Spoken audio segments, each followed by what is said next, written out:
Mont-Dauphin, c'était un rocher, c'était battu par les vents. Il n'y avait que des brebis à une époque, et d'un seul coup, en 1683 ou 93, je ne sais plus, quand Vauban a décidé de faire la place forte ici, on a créé un village de toutes pièces. Mais ce village s'est créé de toutes pièces avec des gens qui sont venus de tous horizons, puisqu'on leur donnait, pour les appâter, on leur donnait une concession, un morceau de terrain, donc de taille, de surface à peu près identique pour chaque habitant. Mais par contre, l'ayant droit, enfin, en quelque sorte, avait le droit d'acheter, enfin, avait ce terrain, on lui donnait, il construisait sa maison, mais la concession était ce qu'on appelait, enfin, en termes juridiques, précaire et révocable.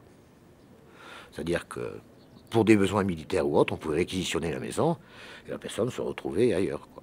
Donc les gens qui sont venus s'installer ici, c'était plus ou moins des aventuriers, puisqu'au début on leur disait, bon, vous avez un bout de terrain, vous installez, il faudra peut-être partir du jour au lendemain.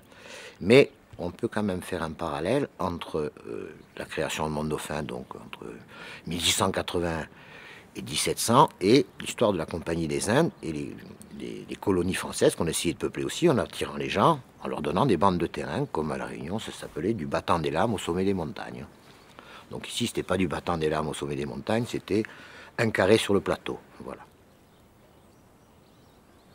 Il y a eu l'âge d'or en quelque sorte, jusque dans les années, jusqu'en 1957 en gros, jusqu'au départ de la guerre d'Algérie, où bon, la troupe faisait vivre les bars, les restaurants, etc. Il y avait du monde.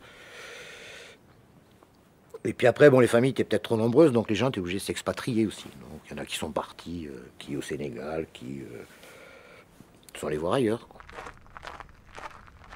Mont-Dauphin, c'est un peu, c'est une vie insulaire aussi quelque part. C'est une presqu'île en quelque sorte, puisqu'on arrive par Aiglier, et finalement on est entouré d'eau partout. C'est le promontoire, mais c'est un cap.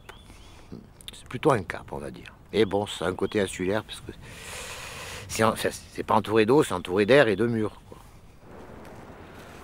Donc au bout d'un moment, on a envie de s'en échapper.